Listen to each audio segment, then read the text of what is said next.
An Untold Story of a Lost Love by Ithilien-Ranger. Summary. It's basically the story of a love between Aragorn and an OC. It's also kind of a what if Arwen went to Valinor kind of thing. Anyway, I'm not very good at writing summaries, so you'll just have to read it and find out. Chapter 1. The First Meeting. Rhaelena walked quietly through the grove of trees, reflecting on the last fight she had. The quiet and solemn nature of Rivendell was only broken by the soft sound of feet, padding along, and the bright conversation of the birds, ever present in the tall, leafy trees. Rey spent most of her time in the silent reverie, avoiding the elves as often as possible, avoiding the pity in their gazes as they looked upon the girl who was so different from them. She only went around them when necessary. After her parents had been killed, when the city of Osgiliath was attacked, Elrond took her in, raising her as if she were his own daughter.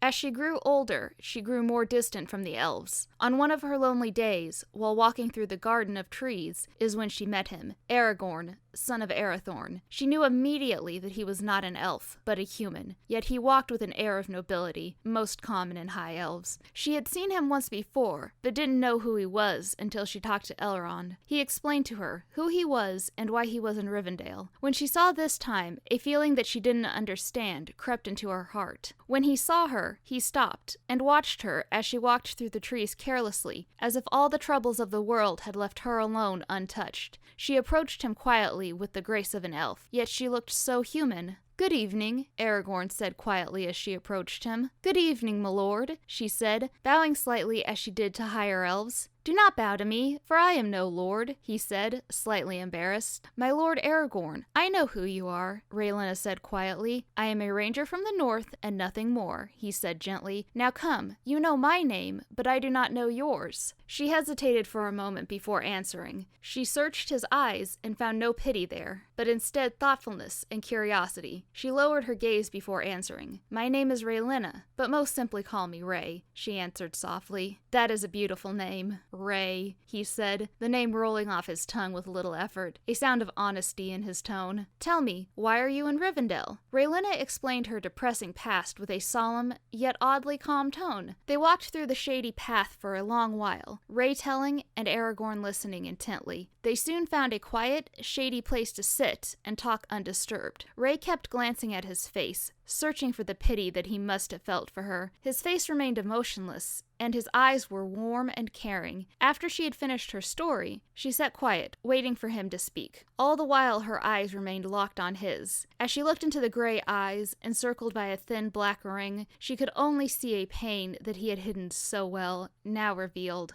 "Well, that's why I'm here," she said, looking away and trying to avoid his piercing gaze. "I'm sorry about the death of your parents, but do not feel alone here. I know how it feels to lose you family," Aragorn said softly, yet solemnly, taking her hand in his and looking deep into her dark brown eyes. They sat there, under the shade of the tree, for a long while, both silent and unmoving. As the sun crept under the trees, it found them walking once more through the quiet grove. When they came to her room in the house of Elrond, they exchanged farewells for the night. Then, Aragorn did something unexpected. Bending slightly, he kissed her gently on the forehead. He then turned and left, leaving Rey to stand in wonder until finally entering her room. After changing into her nightdress, she then went to her bed and fell asleep quickly, as though she hadn't slept in days, sleeping until the sun rose her from her undisturbed rest.